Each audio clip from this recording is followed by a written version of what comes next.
I'm Leah Crocetto, and I am a vocal lecturer here at the Butler School of Music. Well, thanks for coming in. My pleasure. So you sent a pretty cool story that is over a year in the making. So Yeah. about some just really exciting stuff going on in your life. It's very cool. Verdi's Aida has been kind of a staple in my repertoire. I've sung it close to 100 times. Last year, I had the great opportunity, well, not even a year ago, just last spring at the Metropolitan Opera, I got a call from them that they wanted me to sing the last two performances of Sonia Friesel's fantastic, giant, realistic production of Verdi's Aida. Wow. And I got to sing that and with some amazing colleagues and friends. And it was just a great hat to add to my collection, of places I've performed it. I've performed Aida in Sydney at the Sydney Opera House, in San Francisco, Washington, D.C., all over the place. And to be able to do it at the Met in that iconic production was... Yeah, how does that call even come through? Well, I've sung at the Met before. It's not my first time. Okay. I've sung a couple times there. I've sung Liu there in Puccini's Turandot there. And they know me. I've known all of them. You know, once you're at a certain place in the opera world, you get calls, and everybody knows everyone if you've done your job correctly. Yeah. And they can rely on you, which thankfully I have a reputation that, they can call me and I'll do my job. So I actually was called last December to sort of do a standby kind of thing. So I was sort of standing by, waiting to see if I was going to go on. Like, do you actually go to New York? And yeah. Okay. And this has happened a couple times because I'm reliable in the role. So then it was a no-brainer for them when they needed someone to fill the last two spots that I was asked. So, and it worked out perfectly. Did the graduation and left from the graduation to go to New York to sing the last two performances. So, but by doing that led to me being asked to sing at the Viennese Opera Ball at the Plaza Hotel, which just happened last week in New York City. And that's when I raced back. Okay. So I had to perform the aria Ritorno Vincitore from Aida. It's Aida's first aria. She's alone on stage and sings this just powerful, iconic aria. And they asked me to sing that. So I sang that. I had to get in full glam hair and makeup. And I did a little video on my Instagram of me taking my eyelashes off and getting ready to, get 1 hour of sleep, which I did sleep for just 1 hour. Then I jumped up and got in my Uber to go to Newark Airport to get on my red-eye flight to come back here. I landed at 9:45 and got back just in the nick of time to be there to hood my DMA graduates. Wow, very cool. And so what is a ball?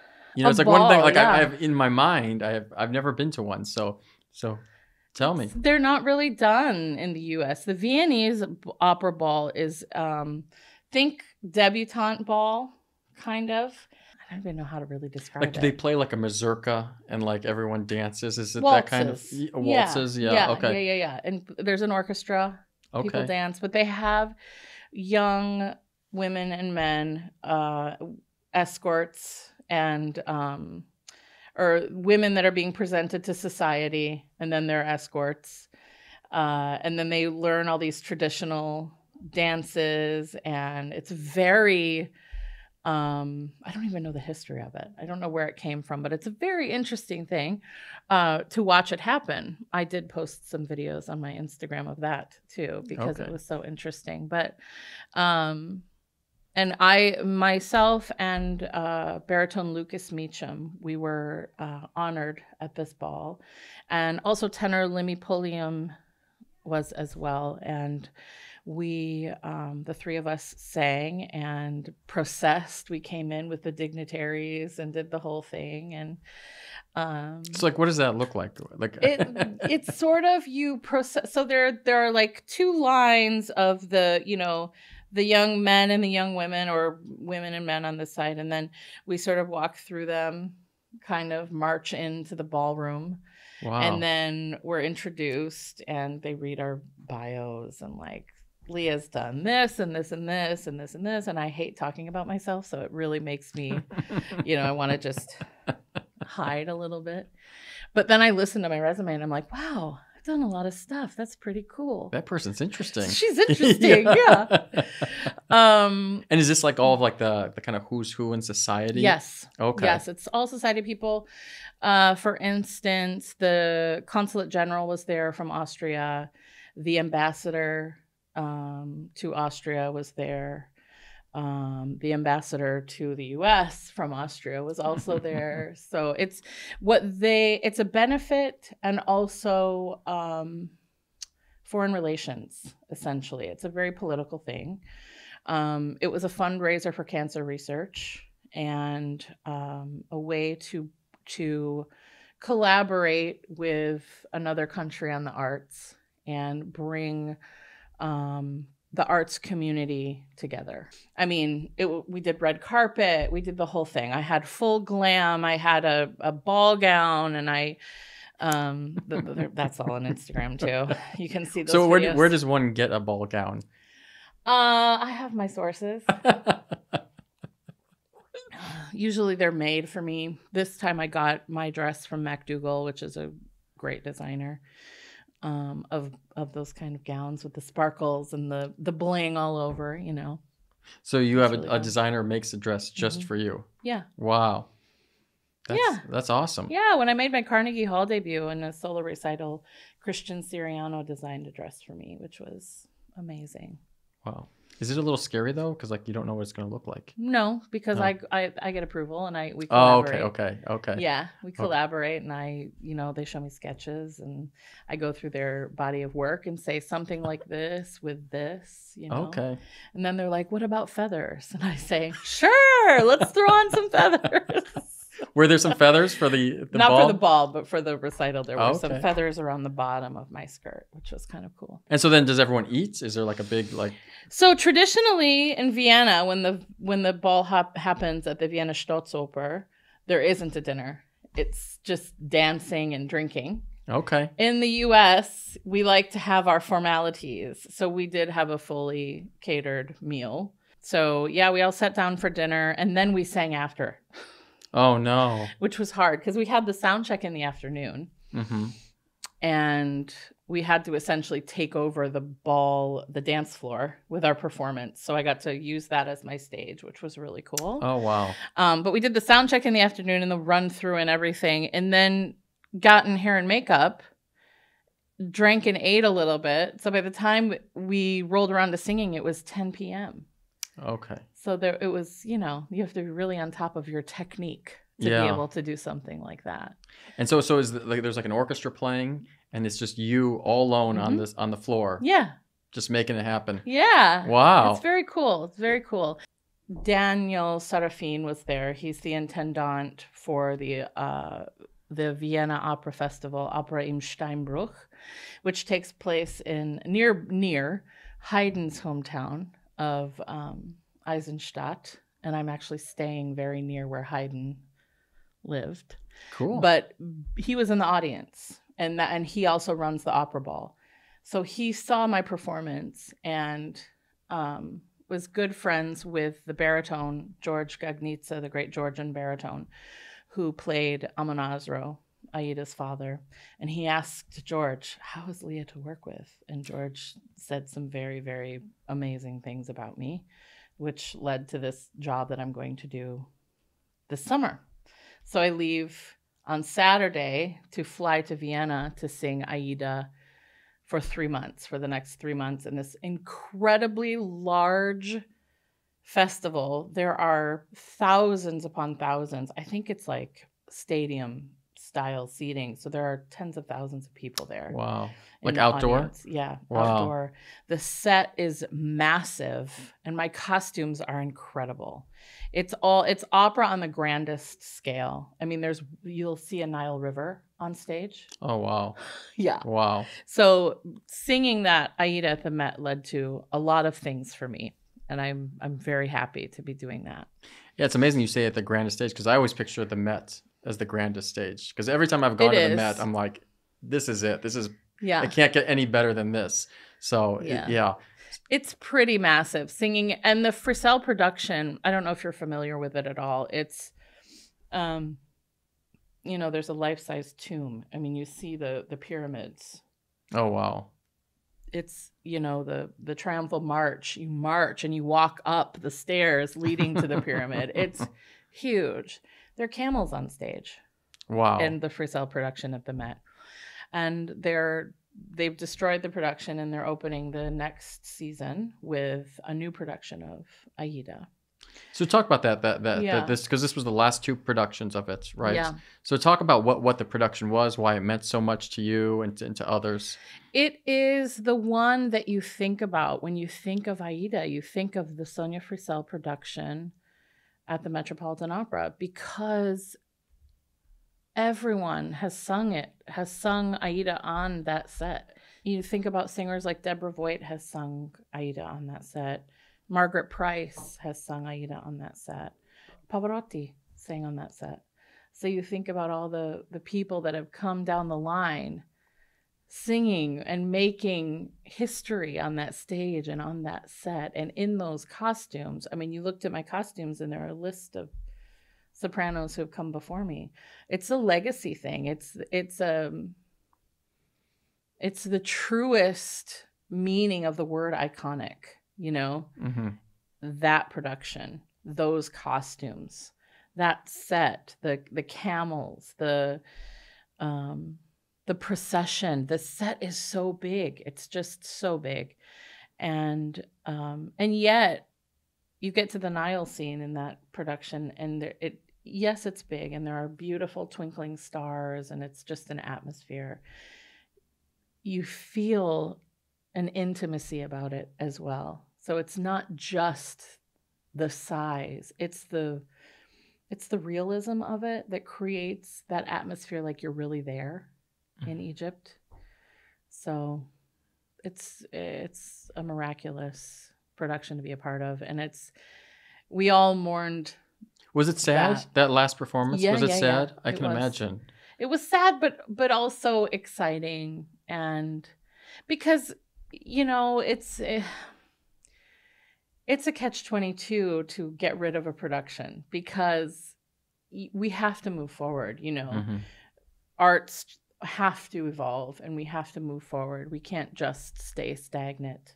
So tell me about this summer. So a 3-month-long festival. Yeah. How does that even work, a 3-month-long festival? So, I mean, you go there, you find housing, they put you in a nice place to live, you fly there, you go to rehearsals for a month, and then you're running the show.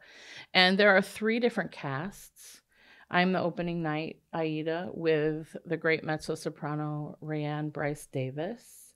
So 2 Americans will be, and Rayanne is from Texas, so yeehaw. Yeah.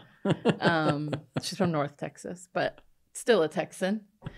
So that'll be great to sing with her. But so yeah, we have rehearsals, and then we have the performances, and we open on July 10th. And then I have a break of 10 days. So I'll be traveling around Europe a little bit to see some friends and do some coachings. And, you know, because I always have to be looking ahead to the next thing. And I'm learning some difficult repertoire for next season as well. So I'll be studying the next thing while I'm performing Aida, which, because I've done Aida so much, I can look at other things, and it's fine to work on other projects while you're singing one role. But yeah, so I'll be there, I'll be performing. I actually don't know exactly what to expect because festivals are a tricky thing. They're always run differently. My friend Joyce El-Khoury, she's an amazing soprano, was there singing Carmen last summer. She said it felt like summer camp. The camaraderie was great. And so I'm looking forward to that. I'm looking forward to seeing, because I've sung at summer festivals before. I've sung in Santa Fe a couple of times, which is, an epic opera festival. I've always wanted to go out there. I hear it's amazing. Yeah. It's incredible. It's really remote and And opera lovers come from around the world to go to Santa Fe. Same with this festival. So, and then so after that first 10-day break, then is it like every 5 days, what does your schedule look like? Yeah. So then my next performance, I believe, it's it would be the 20th, and then the 26th, and then I don't remember, but then it gets closer and closer. So I think the shortest time I have between each performance is 3 days, and then I fly back on August 19th and get ready for school to start. Yeah. So when you flew back for commencement, why was it so important to be back here for commencement? Because seeing my students walk across that stage accomplishing the most terminal degree that you can get in this field was so special. And this class specifically was very special. I have had 2 years with them because this is just my second year teaching here.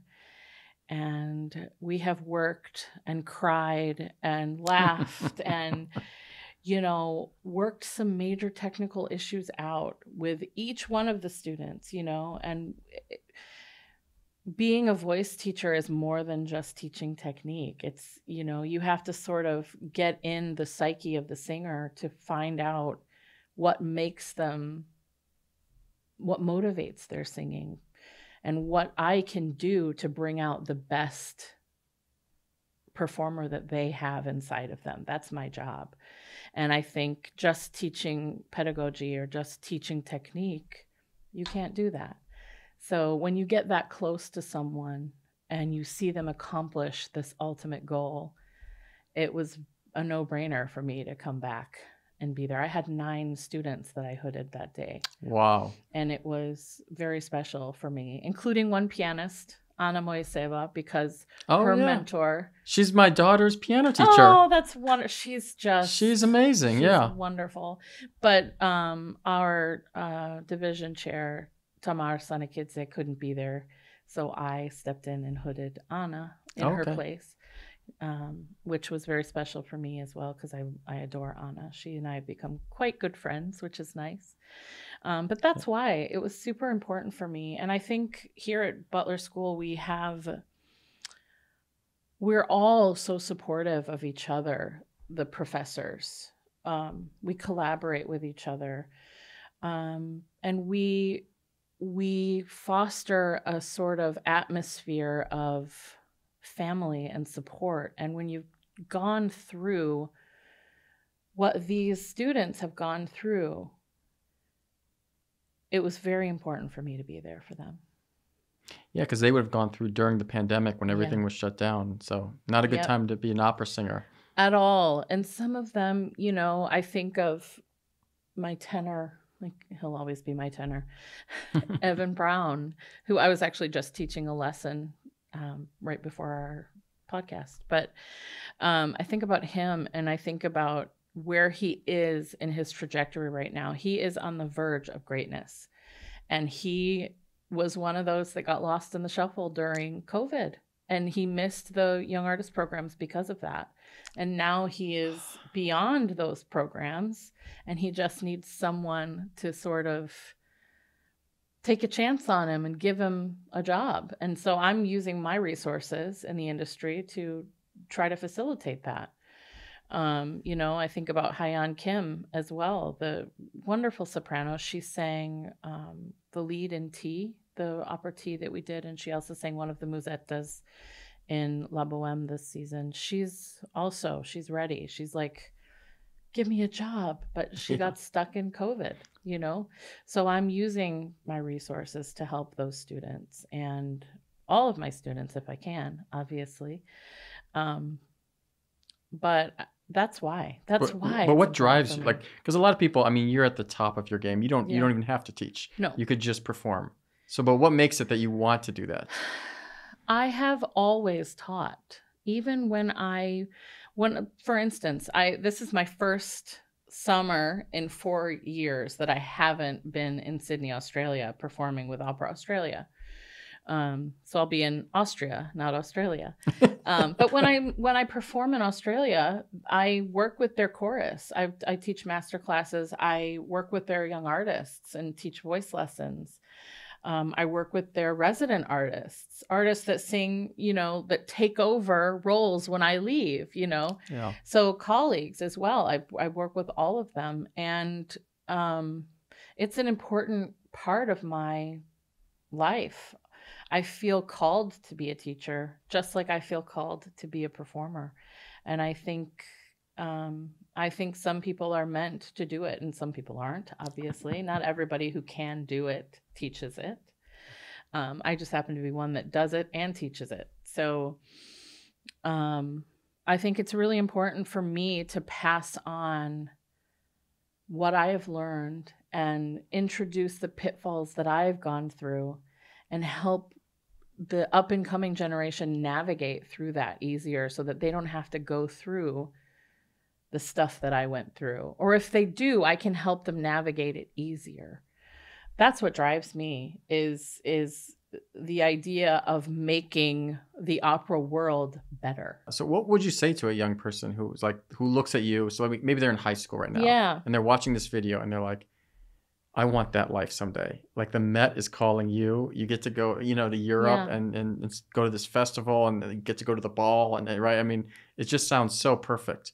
It's amazing. How do you get there? Like what steps do you have to take? So that's just the frosting, essentially. That's not the layers and layers of stirring the batter and cracking the eggs. And I don't know why I'm choosing cake to liken the opera world to.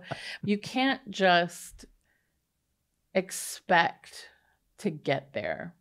You have to be single-minded in the beginning. You can't expect to come to an undergrad program like Butler School of Music. We're very vigorous. We don't, we run our program like a conservatory, essentially. With all the opportunities that the students have here. It's very arts focused, academic focused too, don't get me wrong, but very arts focused. And you have to be single-minded. I don't encourage my students to do Greek life, even though I've had a couple do it, but it has affected things, I don't encourage them to do much outside of the music building because honestly, there's not a lot of time for the student.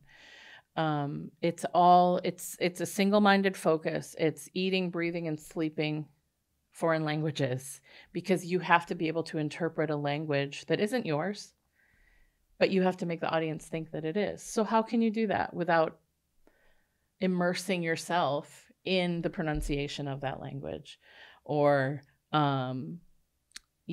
being able to perform a recital, a lieder recital, which every singer has to do. I'll be doing one here next spring, in fact, a faculty recital. And it's a mostly lieder recital. But because of the way lieder is written, it's conversational. It needs to feel familiar to the audience, but it needs to feel more familiar to you as the singer.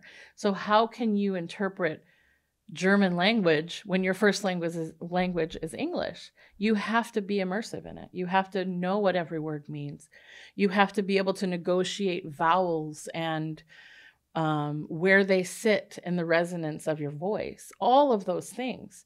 So don't be an opera singer unless you're willing to make those sacrifices. That's what I tell everybody, because it is a true love affair with an art form that sort of takes over your life in the beginning. And then you get really good at it, and then you can just sort of It still kind of takes over your life. It does. Yeah. I No, can't but- lie. I mean, for those people watching who have never been to an opera here at Butler, it is amazing. So my wife, you know, she grew up in Russia, right? Like in the house, only Russian, right? Our kids, you know, Russian is their first language, Amazing. and went to the Queen of Spades, and she's like, oh my gosh. I mean, it's like it's their native tongue. Yeah. And then she went back, and that's another cool thing about it. It's like you don't just do 1 or 2 performances. Oh, no. It's like what is it, like 4 or 5? 4 performances. 4 yeah. performances. It's a lot. And so she went back again like a week later. Yeah. And same reaction. It's Yeah. like it's their native tongue. That's right. She's like, how are we in Texas? And a lot of the kids here come from Texas. Yeah. Yeah. Right. And here they are singing perfect Russian. Yeah. It's just absolutely incredible. We had our leads, the soprano and tenor. The first weekend were both from Texas, and then we had another soprano step in and do the second weekend, Ginny Shen from China. Ginny, Kara as well. Kara Covey, wonderful soprano, and Evan Brown, who I was just talking about earlier, was the German, the lead tenor, and he was amazing. But all 3 of those leads were so immersed in the language, and they were coaching it a year before, you know. Oh, wow. To really, because it's Russian, it's not Italian. It's not as normal for a university to do a Russian opera, honestly. And we've done 2. We've done this. We did Queen of Spades, but years ago we did Eugene Onegin as well, before I taught here. But another great Tchaikovsky opera, which you can sort of hear Onegin in Peak Dam in some places, which I loved, which is as I was coaching, because all the lead singers were my students. And as I was coaching them in their roles, I would say things like, okay, so this motif also happens in Onegin, and it's Tatiana's music. So it needs to be sung with a different sensitivity than the rest, because it's a traditional Tchaikovsky phrase, you know, so that comes out in the coaching. But so those students are all yours? Wow. Yeah. That's super. Yeah. That's even more impressive, I think, than the Met thing. It was an amazing performance. Thank you. we could not believe it. It was just good. It was so well, good. it's not me. It's I teach technique and I help them with their artistry, but our division chair, Tamar Sanakidze, she and I were Adler Fellows together in San Francisco. San Francisco Opera's Young Artist Program, their resident artist program, is a 3-year fellowship. And Tata, that's her name, is one of the greatest coaches in the world. And she's fluent in Russian and Georgian, obviously. So having her is one of the biggest gifts. Also, a huge reason why I took the position was because she was, she's one of my best friends, but she's also the best coach, I would say, probably top 5 in the world. And for me, she's number 1 because she knows my voice better than anyone else, because we've known each other for decades now. So it's a collaboration. And, other professors that have students singing leading roles as well, if one of us can't be there at a rehearsal, because we do try to come to the rehearsals and the orchestra rehearsals to take notes and to help the students with pacing. And if one of us can't be there, we will nudge our colleague and say, hey, can you be there? And can you let me know if there's anything that I need to help my student with? The collaboration it's amazing. It's amazing. And you go to the operas here, and there's so much excitement beforehand, and like everybody's there. Oh yes. Like everybody from this build. I mean, everyone just wants to be there, and it's absolutely incredible. It's like not what you think of when you think of academia. Not at all. And that's what makes it so special. I mean, between you and me and everybody watching. When I took this teaching position, I got calls from other places to teach, other conservatories, for instance. And I want to stay here. I love it here because of that reason. It's such a special place. We do more operas. There are more performance opportunities at the University of Texas at Austin, Butler School of Music, than there are at Juilliard. Wow. We have 7 opportunities for the students to be on that stage. Sometimes there are double casts. So there's a lot of roles filled, you know? We do undergraduate performances too, which often doesn't happen in conservatories, you know? So it excites me to no end to be a part of the energy of BSOM, Butler School of Music. That's what the kids call it, BSOM. But it's an incredible legacy to be a part of, and it's exciting, and I want to be here. And I have 2 dogs at home, so I have to leave the building. But if I didn't, I would want to be part of the electricity all the time. Yeah. It's just incredible.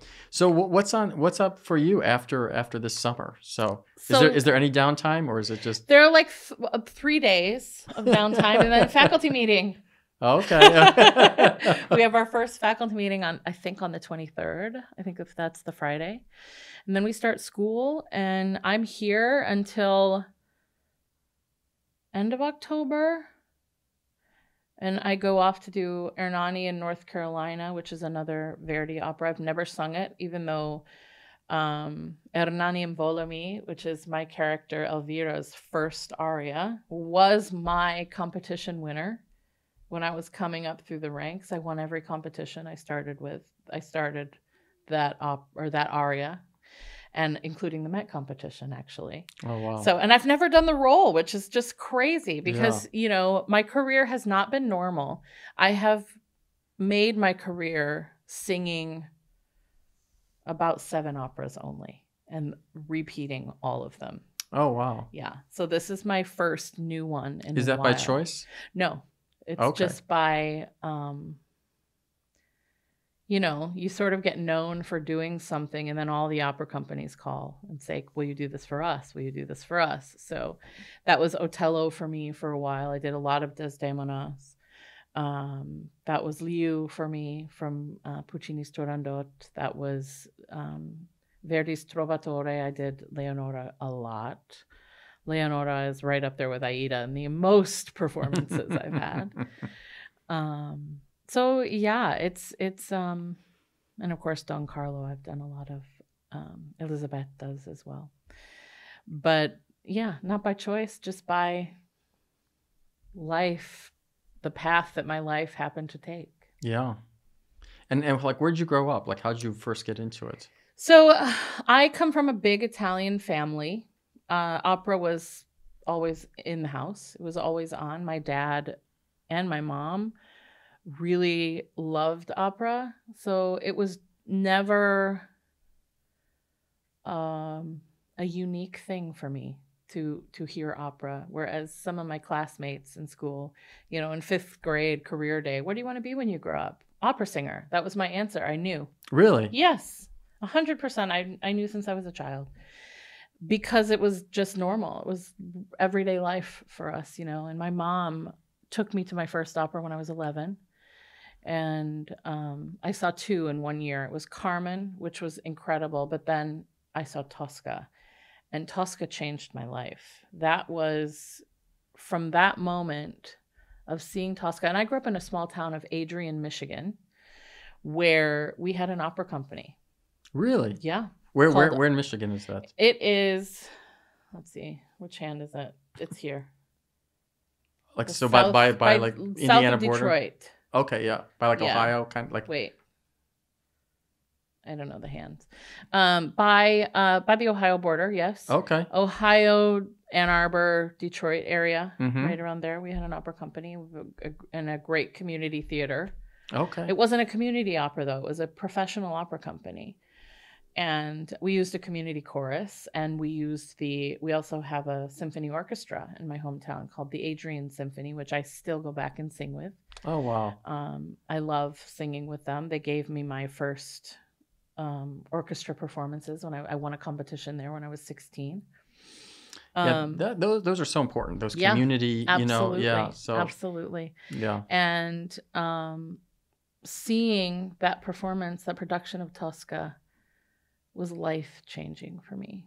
And I just remember telling my mom, I have to do that when I grow up. And she's like, she was like, okay, Yeah. great. But then she heard me singing one night. I used to sing myself to sleep at night. And she heard me singing one night. And the next morning, she asked me if I wanted to take voice lessons. So I was very lucky in that my mom recognized that talent in me right away when I was very young. So she nurtured it. She didn't ever force me either. It was she always guided in a way that put me on the right trajectory to do what I'm doing now. Took me to all my lessons, made me practice my piano. Ugh, I hated practicing piano so much, but I'm so glad I did, because it all works together. And so is that a good age? Like, so someone who's interested? Yeah, I mean, you're not fully developed at that age. I started taking lessons when I was 12, 13, around there. You can teach the kids about breath. You can teach them about singing healthily and not screaming, because a lot of kids at that age, they hear the pop music on the radio and they just want to, or they're whatever they're listening to. Taylor Swift. Yeah. Taylor Swift, Ariana Grande, and they're both good. And Ariana Grande has an amazing technique, but she's a belter. She's not gonna, you can't listen to her and learn classical technique. And what are important things to look at when looking for a teacher? What would you recommend? Well, for me, the most important thing now in this stage, which, believe it or not, art is never finished. So we're always practicing and honing our craft. I still take lessons to this day. For me, I don't like the gossipy business side of things. So I won't have someone in my direct sphere that's going to talk poorly about another person. So kindness for me is very, very important. Someone who isn't going to teach you like they teach all their other students. You need to find an individual, someone who's going to treat you as an individual, because our anatomy is completely different. Someone who's going to be able to adapt pedagogy to your needs, which you don't always learn until you're a couple lessons in. Someone who comes at singing from a natural perspective and not a let me build your voice kind of a thing. But I also know some singers who did not have any classical ability at all and essentially built their voices with their teachers. Are they having the greatest careers? But it can work, Yeah. But for me, that's the most important thing. I want the vocal production to be natural. I want an individualized plan for my voice. I don't want someone to teach me like soprano B over here. I want to be taught like Leah Crocetto, because I'm an individual, and my voice, for instance, this can go into a whole other nerdy vocal production tangent, but most vocal cords come together like this. Okay. I have a deformity in my vocal cords, which I've actually never talked about. So this is the first time, where the top of my cords kind of have a little clef in them like this. Okay. They're missing a little piece. So they don't go together. So my teacher had to take that into consideration. I don't have a high extension. I don't have another register above E flat like a lot of sopranos do because of that sort of clef thing. Oh, wow. In my vocal cords. So stuff like that. You have to have a teacher who's going to take that into consideration and maybe do a little research themselves to figure out what's going to be the best course of action for you. Wow. And that's what I do here. That's the attention that I give each one of my students. I might do the same warm-ups with you, but I'm not going to tell you the same things about your voice that I tell, the next guy walking in. Yeah. That's amazing. It's amazing you still have a teacher. Yeah, of course. I have several. So like when you go is for a lesson, you're like, yeah, I got this little thing in New York coming up. Yeah, I got to go to Europe and yeah. Yeah. It happens. Most of my check-ins are via phone now. Sometimes I'll talk through something. I'll be like, I'm having this issue. Help. And they'll give me a little game plan, and they'll be like, well, this is your habit, so stop it, change this, and I'll do it. But sometimes I need to bring my teacher to me. For instance, when I did my first Aida, my debut was in San Francisco at the San Francisco Opera, where Leontine Price. That's a big debut. Big. Yeah. But they trained me. I grew up there, essentially, because I was in the Adler Fellowship program with Dr. Sanikidze. But I was going through a vocal shift in my voice production. And women do that. We have growth spurts, and our voice changes several times in our careers. And mine was growing. And I had to essentially learn how to sing again, because I was having, my voice was taking on this new color and this new ability, which it needed to sing Aida. But I had to bring my teacher in, and he stayed with me for a week, and we worked every day for a week to sort of get my voice going again. Wow. So like, how old were you? Like when does that happen, those shifts? It can happen at different times for everyone. Like, one of my students went through it this year, and she was 33, I believe, but she has a lighter voice than me. For me, it happened when I was 36. So a couple years. That must be scary, though. Very. Because you've worked decades honing this skill, and then Yeah, and you're having to renegotiate everything. But also, it's usually just a matter of resonance and breath. That's what it all comes down to. And you just have to be reminded what your body can do, essentially, and what it needs to do to get you to perform the way you need to perform. Wow. Yeah. So interesting. So it sounds like you have so much going on. So always. Yeah. Thank you so much for sitting down with us. Absolutely. Yeah. And we want to check back in a little bit. So so let's do it. Maybe in the fall we can hear about more cool stuff you're doing. So many things. I would love to chat about. You've got like the dream life. It's like, it just sounds amazing. I know it's like working all the time. It is. It's the dream life happened after I took the teaching position, honestly. There was something missing in the performance aspect for me. And that's not for everybody. Some of my colleagues would never dream of taking a university position because it's not for them.